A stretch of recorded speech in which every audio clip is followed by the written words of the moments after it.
Students, आज का हमारा टॉपिक होगा फूड एंड डेयरी माइक्रोबायोलॉजी। इसमें हम कुछ पॉइंट आज डिस्कस करेंगे। भोजन और डेयरी सूक्ष्म विज्ञान को हम बीएससी सेकेंड ईयर के सिलेबस में माइक्रोबायोलॉजी के अंतर्गत अध्ययन करते हैं। जैसा कि नाम से ही विदित है, आप जानते हैं कि माइक्रोबायोलॉजी का योगदान खाद्य पदार्थों के प्रोसेसिंग में बहुत ही महत्वपूर्ण होता है। इसलिए ये जो टॉपिक रखा गया है, इसका नाम भोज्य पदार्थ या भोजन के पदार्थ तथा डेयरी सूक्ष्मजीवी के नाम से ये टॉपिक जाना जाता है। बहुत से खाद्य पदार्थ ऐसे होते हैं जिनका निर्माण सूक्ष्मजीवों के द्वारा होता है।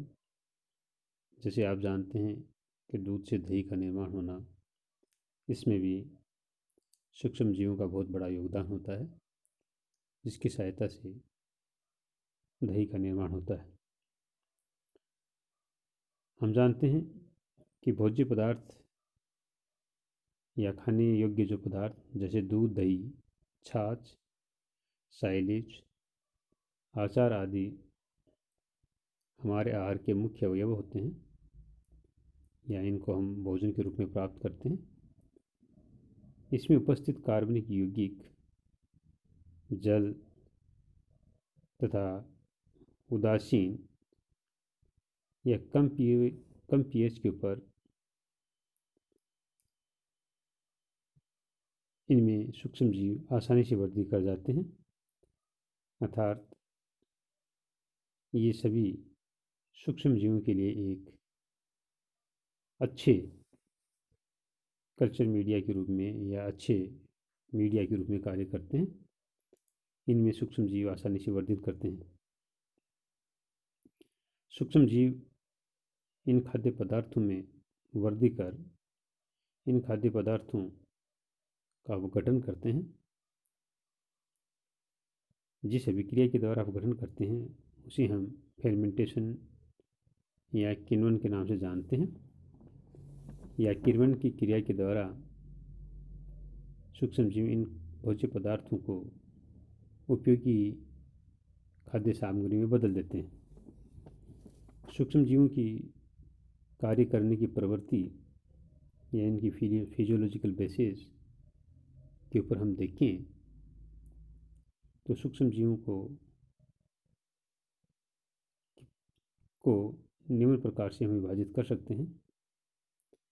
कुछ सूक्ष्मजीव ऐसे होते हैं जो खाने योग्य पदार्थों में फेर्मेंटेशन की क्रिया करके उन्हें रुचिकर खाद्य पदार्थों में बदल देते हैं, जो कि खाने में बड़े ही स्वादिष्ट होते हैं। कुछ सूक्ष्मजीव इस प्रकार के होते हैं जो खाद्य सामग्री को नष्ट कर देते हैं। साथ साथ में क्योंकि फेर्मेंटेशन के मैकेनिज्म के द्वारा खाद्य पदार्थों का निर्माण होता है, तो इन खाद्य पदार्थों को प्रिजर्वेशन या इनके परिरक्षण की भी आवश्यकता होती है।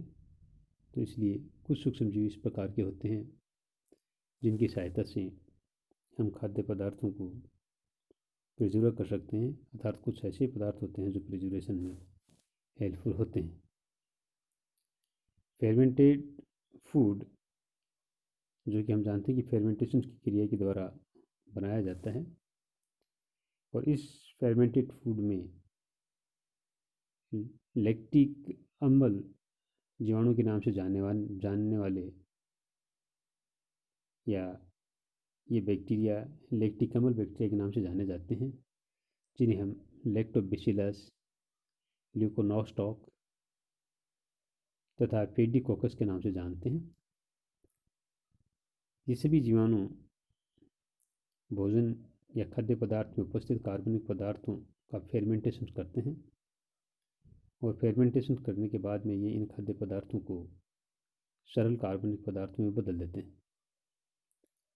इसी प्रकार से पौधों में भी अनेक प्रकार के ऐसे खाद्य पदार्थ पाए जाते हैं जिन पर ये बैक्टीरिया कार्य कर कर इनको खाद्य सामग्री में बदल देते हैं। जैसे कि हम जानते हैं कि फेर्मेंटेशन की क्रिया के द्वारा जानवरों के लिए या कैटल्स के लिए पौधों की सहायता से साइलेज का निर्माण किया जाता है। वो जानवरों का एक खाद्य पदार्थ है। मनुष्य के लिए भी जैसे अचार, डबल रोटी तथा दूध में फेर्मेंटेशन की क्रिया कर अनेक खाद्य पदार्थों का निर्माण करना, इसी प्रकार से खट्टी गोभी नाम का प्रोडक्ट भी फेर्मेंटेशन की क्रिया के द्वारा मनुष्य के खाद्य पदार्थ के रूप में बनाया जाता है। तो इस प्रकार से हम कह सकते हैं कि फेर्मेंटेशन की मैकेनिज्म्स के द्वारा हम बैक्टीरिया की सहायता से खाद्य पदार्थों का प्रोसेसिंग करते हैं। इसे ही हम माइक्रोबायोलॉजी के अंतर्गत या सूक्ष्म जीवों का खाद्य पदार्थों के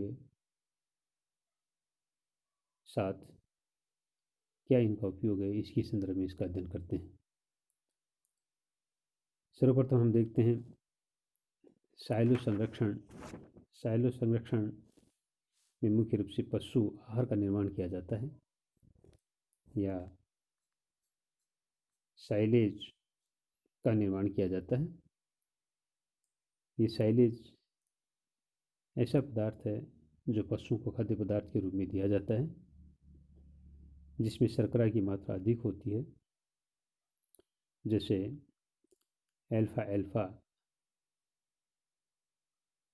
तथा मक्का का डंठल, गन्ना, सूरजमुखी का तना, मटर के पौधे, इनको काटकर एक लंबे बेलनाकार टैंक में भर दिया जाता है। पौधों के रस में उपस्थित सूक्ष्म जीव कार्बोहाइड्रेट का फर्मेंटेशन करते हैं, जिससे उष्मा तथा लैक्टिक अम्ल का निर्माण होता है तथा कुछ मात्रा में डाइएसिटाइल व अन्य वाष्पशील पदार्थ भी उत्पादित होते हैं। इनमें ब्यूटारिक अम्ल भी उत्पन्न होता है। तो इस प्रकार से ये जो खाद्य पदार्थ बनते हैं, जिसमें डाइएसिटाइल्स, ब्यूटारिक अम्ल तथा वाष्पशील पदार्थ होते हैं, ये मुख्य रूप से फेर्मेंटेशन की क्रिया के द्वारा बनते हैं। इनमें पौधों के पार्ट्स को ही हमने काम में लिया है और इन्हीं की सहायता से फेर्मेंटेशन से ये जो पदार्थ बनता है, इसको हम साइलेज कहते हैं। इसमें 3 से 4 सप्ताह में फेर्मेंटेशन की क्रिया हो जाती है और साइलेज का निर्माण हो जाता है। चूँकि साइलेज फेर्मेंटेशन की क्रिया से बना हुआ पदार्थ है, पशु आहार के नाम से जाना जाता है। ये लंबे समय तक प्रिजर्व रह सकता है, चूँकि इसमें कुछ विशिष्ट गुण पाए जाते हैं। जैसे हम डिस्कस करें, साइलेज का पीएच का मान 4.5 से कम होता है, जिससे ये खराब नहीं होता। इसी प्रकार से लैक्टिक अम्ल 3 से 6% तक पाया जाता है। ब्यूटारिक एसिड की मात्रा भी 1 से 2% तक इसमें होती है। साथ साथ में इसमें कुछ मात्रा में वाष्पशील पदार्थ या 0.5% तक होते हैं। तो ये पदार्थ इसमें इस प्रकार के होते हैं कि जैसे साइलेज पशु आहार के रूप में अपने आप को बनाए रखता है और पशुओं के खाद्य पदार्थ के रूप में हम इनको उपयोग ले सकते हैं। इन पदार्थों की वजह से ये पशु आहार खराब नहीं होता। इसी प्रकार से हम मनुष्य के उपयोग में आने वाले आचार के संदर्भ में बात कर सकते हैं। इसमें भी सूक्ष्म जीवों का बड़ा महत्व होता है। सूक्ष्म जीवों के द्वारा आचार का प्रोसेसिंग किया जाता है। इसमें मुख्य रूप से लैक्टिक अम्ल तथा नमक के घोल को मुख्य रूप से काम में लिया जाता है। लैक्टिक अम्ल और साल्ट का जो घोल है ये अचार बनाने में मुख्य रूप से काम आता है। इससे अचार की सांद्रता, रंग, स्वाद में परिवर्तन होता है और अचार लगभग 8 से 10 सप्ताह पश्चात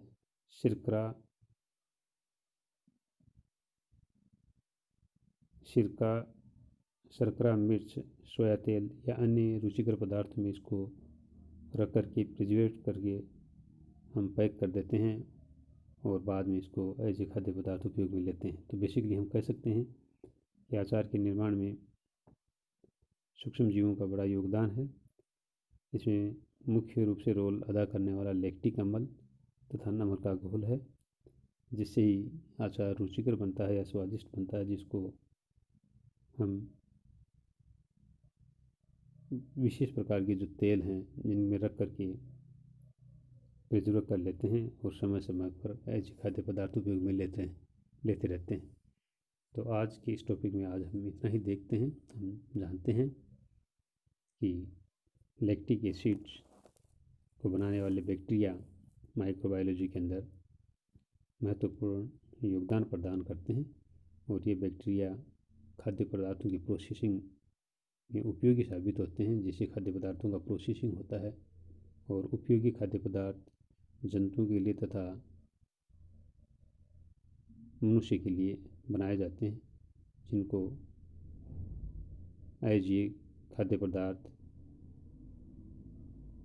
जंतुओं तथा मनुष्य के द्वारा उपयोग में लिया जाता है। धन्यवाद।